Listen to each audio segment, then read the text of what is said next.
piros kukorica szár, kapálatlan maradtál. Áll le, dudál le, macska farka föláll le, nem. Ha nem szeretsz engemet, felejtsd el a nevemet. Tranche de vie, une émission proposée par JF.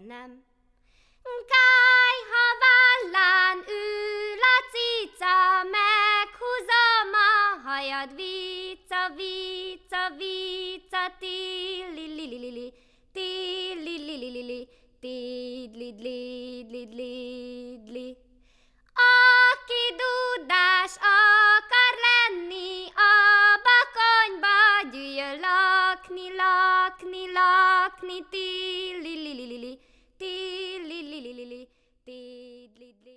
Chers amis de Tranche de vie, je suis aujourd'hui au Centre social Saint-Exupéry où, parmi les nombreuses activités, figure l'apprentissage du français pour des personnes qui arrivent en France sans avoir une maîtrise complète de la langue. Et c'est donc indispensable pour eux d'apprendre rapidement cette nouvelle langue. Piros kukorica szár, kapálatlan maradtál. Áll le, dudál le, macska farka föláll le, nem. Ha nem szeretsz engemet, felejtsd el a nevemet. Je vais demander à Aïda, qui est coordinatrice de l'atelier Plume, dans le cadre duquel se fait cet apprentissage, de nous parler un petit peu de cette activité. Bonjour, je suis la coordinatrice et formatrice de l'atelier Plume. C'est un atelier de lutte contre l'illettrisme, un atelier de formation sociolinguistique qui fonctionne avec des groupes de français langue étrangère en 3 niveaux, le niveau débutant, le niveau intermédiaire et le niveau avancé. Il y a 2 groupes de niveaux en alphabétisation, pareil, débutant et plus avancé. Il y a un groupe de réapprentissage de savoir de base et accompagnement personnalisé qui sont dans la même salle parce que fonctionnent en articulation, les 2 groupes.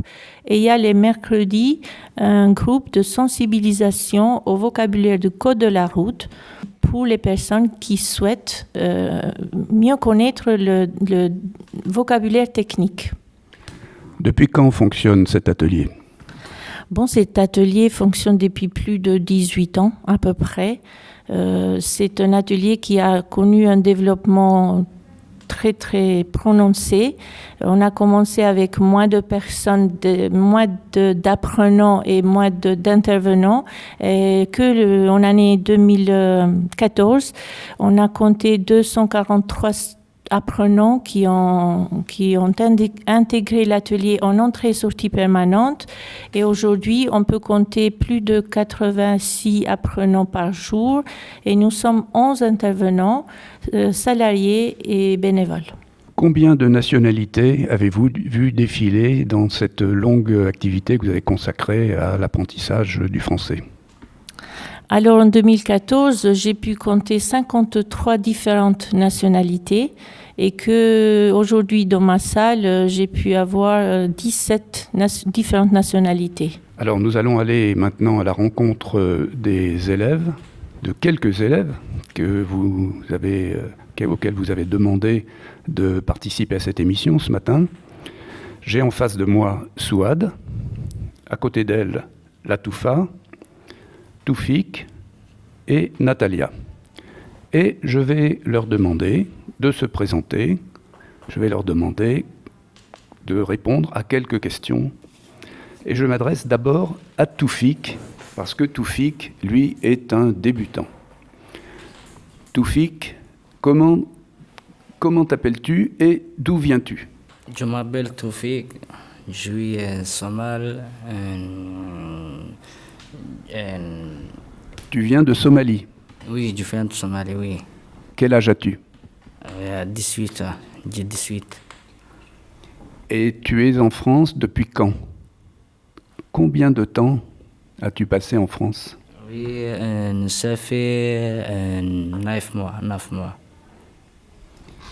Merci Toufik. Je me tourne maintenant vers Latoufa, qui va se présenter, qui va nous dire d'où elle vient aussi. La Toufa, d'où viens-tu? Je viens de Mayotte. Et quel âge as-tu? J'ai 19 ans, bientôt 20 ans. Et arrivant de Mayotte, tu ne parlais pas le français? Si je parlais le français, mais j'ai une difficulté de comprendre aussi, un petit peu. Et de parler un petit peu aussi. Tu étais scolarisé à Mayotte? Oui.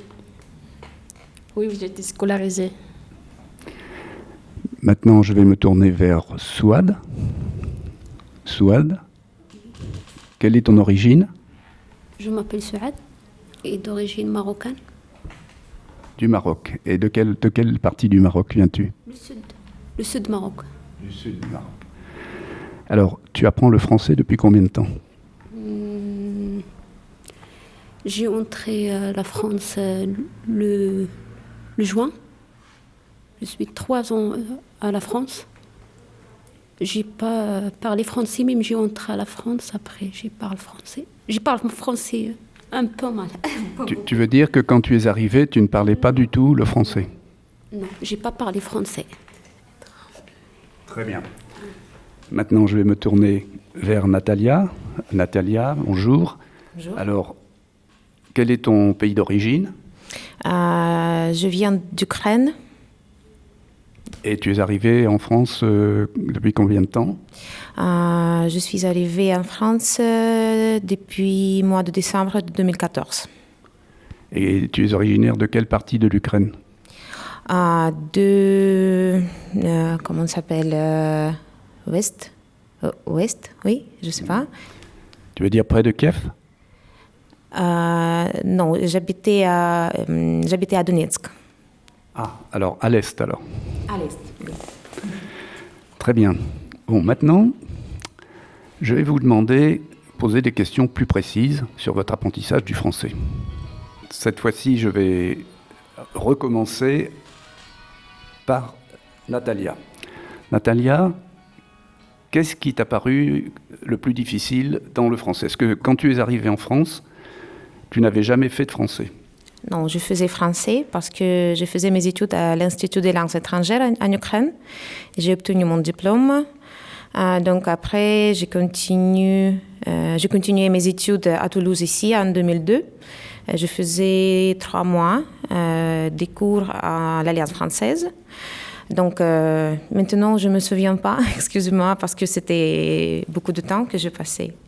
Donc c'est tout cet arrière-plan là qui explique ton aisance en français par rapport à quelqu'un comme Toufik qui est un débutant ou par rapport à Souad.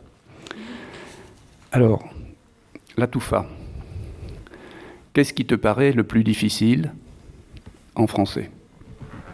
Mais pour moi, ce qui me paraît le plus difficile, c'est d'écrire, surtout les fautes d'orthographe, et de ne pas comprendre un petit peu le texte, c'est tout. Tu veux dire la lecture? Oui, oui. Et alors, est-ce que tu trouves que apprendre le français dans des groupes qui sont des groupes de niveau, avec d'autres apprenants de différentes origines, est-ce que tu trouves que vous encouragez mutuellement? Est-ce que c'est intéressant pour toi, cette expérience? C'est intéressant pour moi parce que voilà, on est en plusieurs, on est en groupe, du coup ça aide aussi. Ça aide.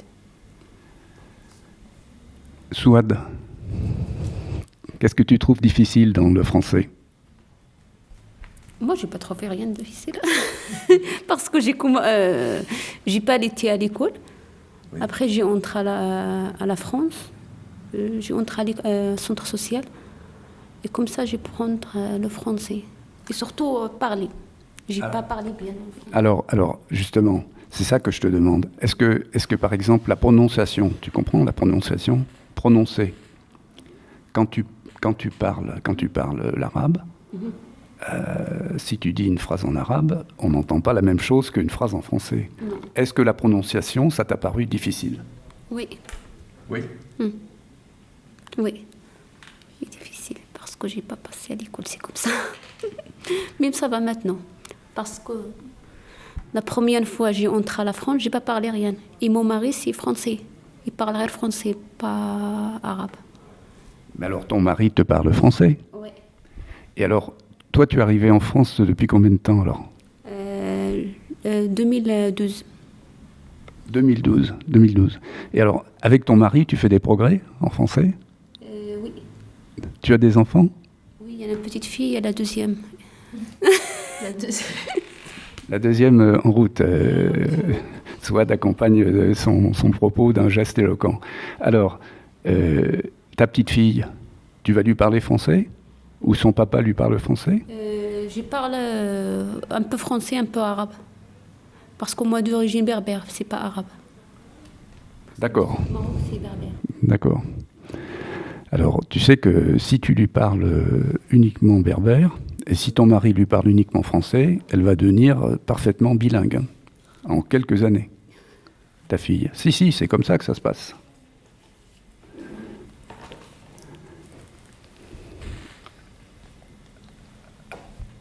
La Toufa.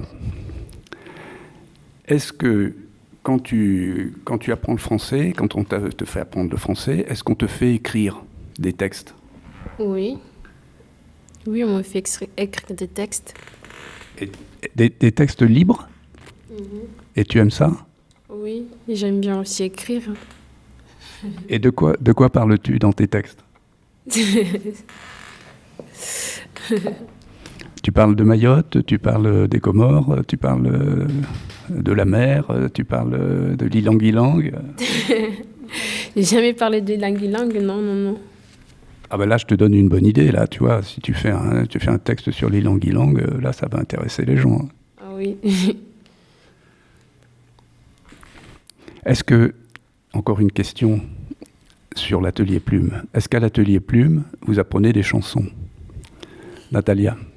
Ici Non, pas encore. Maintenant, nous travaillons pour grammaire, pour, je ne sais pas... Le vocabulaire? Oui, vocabulaire, bien sûr. C'est plutôt comme ça. Est-ce que quelqu'un... Ici, dans mon groupe, on travaille les chansons. On a travaillé pour une chanson de Zaz, mais qui est une reprise sur Paris. Donc, on a chanté, on a vraiment... Si, on travaille des chansons. Il y a Natalia, ça fait pas longtemps qu'elle est rentrée, mais dans leur groupe, ils ont travaillé sur des chansons de Charles Aznavour. Vraiment, voilà. Donc, il y a vraiment un travail sur le texte. Après, tout le monde... sur l'écriture et puis la chanson. D'accord, donc bientôt, quand je reviendrai, on pourra chanter une chanson. Parce que ça, c'est mon rêve, hein, de vous entendre chanter une chanson en français. Alors je reviens vers Eda pour lui demander un petit peu est-ce que cette affluence que vous avez décrite, des apprenants, est-ce que ça vous pose des problèmes ici, au Centre social Saint-Exupéry? Est-ce que vous n'êtes pas un peu dépassé par votre succès? Alors surtout pas, tout ça, ça fait une grande richesse et on sait très très bien mettre tout ça en valeur et en profiter de ces situations. Nous, on est fiers d'accueillir toutes ces personnes de toutes ces cultures, de pouvoir faire rester côte à côte des nationalités pour lesquelles l'histoire n'était pas très très aimable. Donc, je ne vais pas citer, mais on connaît des situations qui peuvent avoir peut-être 100 ans qui sont passés, mais qui restent dans la mémoire des gens. Et puis, ici, les gens font abstraction.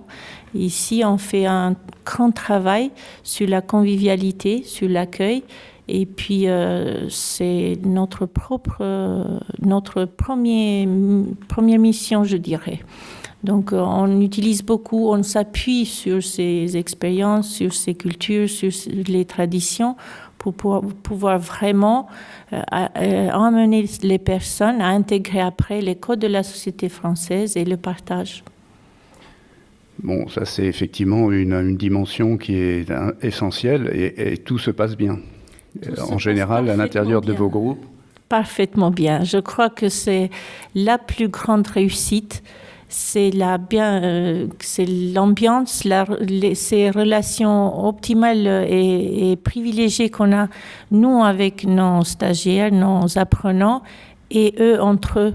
Donc c'est surtout et vraiment avant tout un lieu d'accueil et de rencontre, d'échange. Les personnes viennent ici, certes pour apprendre la langue ou apprendre à lire et écrire, mais trouvent avant tout des personnes à rencontrer, des personnes à fréquenter au-delà des horaires du centre social.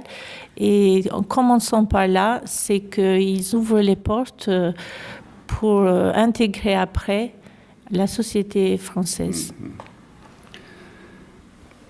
Natalia, est-ce que ce que vous avez appris à l'atelier Plume depuis que vous y participez, est-ce que ça a facilité votre insertion, votre vie quotidienne en France ?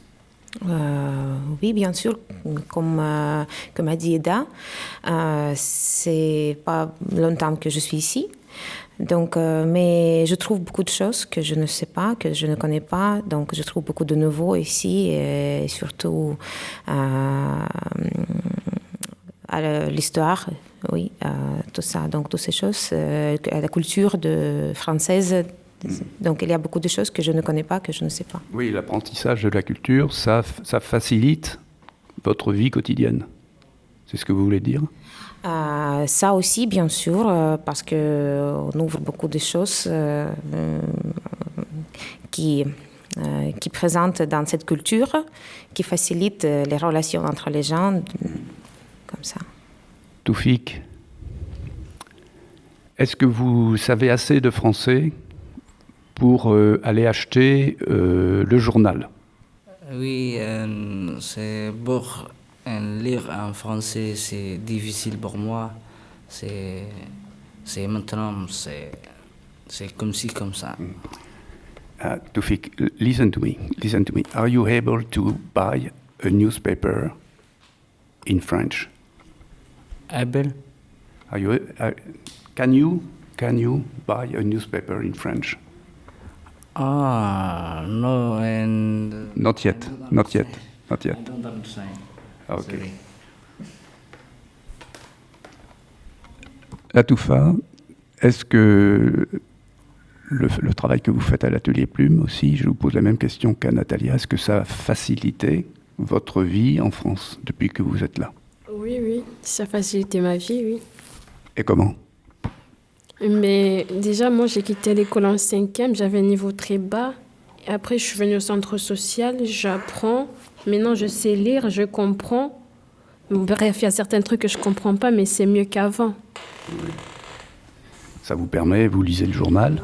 Non, je travaille. Vous ne lisez pas le journal, vous travaillez, vous allez sur Internet un peu ? Oui. Oui, je travaille sur Internet un peu. J'ai bien, mais le fait, c'est de comprendre. Il y a certains trucs que je ne comprends pas. Oui, que vous ne comprenez pas encore, mais vous comprenez mieux que quand vous avez commencé, quand vous êtes venu vous intégrer à l'atelier Plume. Et Souad, alors, qu'est-ce que vous attendez encore ? Où est-ce que vous voulez faire des progrès en français ? Dans le vocabulaire, dans la grammaire, dans l'apprentissage de la culture ? Ce que vous avez appris en français, est-ce que ça vous rend la vie plus facile ? Souad ne comprend pas. Donc c'est un point sur lequel on reviendra. Et maintenant, je voudrais terminer en demandant quand même à Eda si elle a quelque chose à ajouter. Moi, je voulais juste dire que pour intégrer les groupes de l'atelier Plume, je rencontre toutes ces personnes avant. Donc, je sais un petit peu que, par exemple, Toufik est capable d'aller acheter et il va acheter tout seul. Il prend le bus, il va faire foot. Donc, il a beaucoup de contacts et il est vraiment maintenant assez autonome par rapport au jeune homme qu'il est arrivé.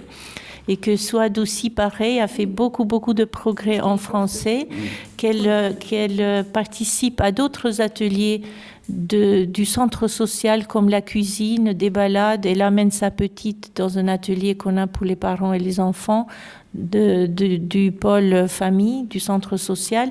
Et Latoufa, pareil, prend le bus. Elle a déjà intégré une formation, a fini, elle est retournée. Donc, bien sûr, ces personnes... je ne dirais pas que que grâce au centre social, mais je dirais que le centre social et l'atelier Plume les a accompagnés pour acquérir une autonomie. Oui, plus d'autonomie. Voilà, plus d'autonomie. Et une question que je vais vous poser, est-ce que dans les apprenants que vous voyez passer, vous constatez que certains ont la recherche de travail, par exemple, a pu être facilitée par l'acquisition du français? Alors, bien sûr, et on appuie ce côté aussi par le biais d'une chargée d'insertion pour les stagiaires Plume, qui est référente de notre pôle du centre social, pôle d'accueil, d'orientation, d'intégration, mais qui a un temps pour les stagiaires Plume, et que c'est quand même un processus assez précis, plus que pour chercher du travail, il faut avoir les papiers et le droit de travailler. Pendant le temps d'avoir une réponse positive pour les documents, les personnes viennent ici apprendre la langue, et puis ça veut dire que quand les documents sont là et le droit de travail est là, on fait en sorte de les aider pour avoir le niveau nécessaire à aller chercher du travail. Et pour les lettres de motivation et les CV, on peut les aider à les faire avec nous. D'accord, je comprends. Alors maintenant, je vais me tourner à nouveau vers nos apprenants en leur demandant si l'un d'entre eux ou deux d'entre eux veulent chanter une petite chanson pour conclure cet entretien. Natalia, est-ce que vous avez un petit couplet ukrainien à nous chanter? Oh, je ne suis pas prête. Mais j'ai cherché ici une chanson. C'est chanson, comme on dit, c'est pas... Ça peut être un poème, hein, c'est pas forcément une chanson. Mais non, j'ai déjà trouvé une chanson, voilà. Donc. Très bien, alors allez-y, jetez-vous à l'eau. C'est un petit morceau, donc cette chanson en ukrainien. Несе Галя воду, коромисло гнеться, а за неї Іванко, як барвинок в'ється, а за неї Іванко, як барвинок в'ється. Très bien, bravo. Alors, Natalia a montré le chemin. Est-ce que quelqu'un veut Souad, Toufik, une petite chanson maintenant, parce qu'il faut que... C'est une fille qui a pris qui a commencé. Là, vous êtes le seul homme de l'Assemblée. Allez, Toufik, une petite chanson. Petite chanson somalienne. Somalia. Don't be shy. C'est difficile parce que moi, c'est avant de rester en Somalie. Moi, je n'aime pas une musique somalienne. Moi, je ne pas écouter la musique somalienne. Tu n'aimais pas la musique somalienne? Oui. Ah, ça, effectivement, c'est un problème. En fait, il y a, par rapport au parcours, ils ont des parcours assez difficiles, donc c'est quand même un exercice difficile d'y retourner. D'accord. Donc je crois que ça s'explique par ça. Et Souad, un petit couplet berbère, petite chanson berbère. Elle préfère en français. Elle préfère en français. Ah, très bien. Très bien. Moi, alors, on chante lundi matin? Oui. Allez. Lundi matin, sa femme et le petit prince est venu chez moi pour les serrer la pince. Mais comme j'étais partie, le petit prince a dit que comme ça nous revenons mardi. Mardi matin. Très bien, bravo. Bravo. Merci, chers amis, et bonne chance dans votre apprentissage du français. Alors moi, je propose quelque chose à Eda. Rendez-vous dans un an. Ça marche, sans problème. Bon, le rendez-vous est pris. Au revoir. Merci.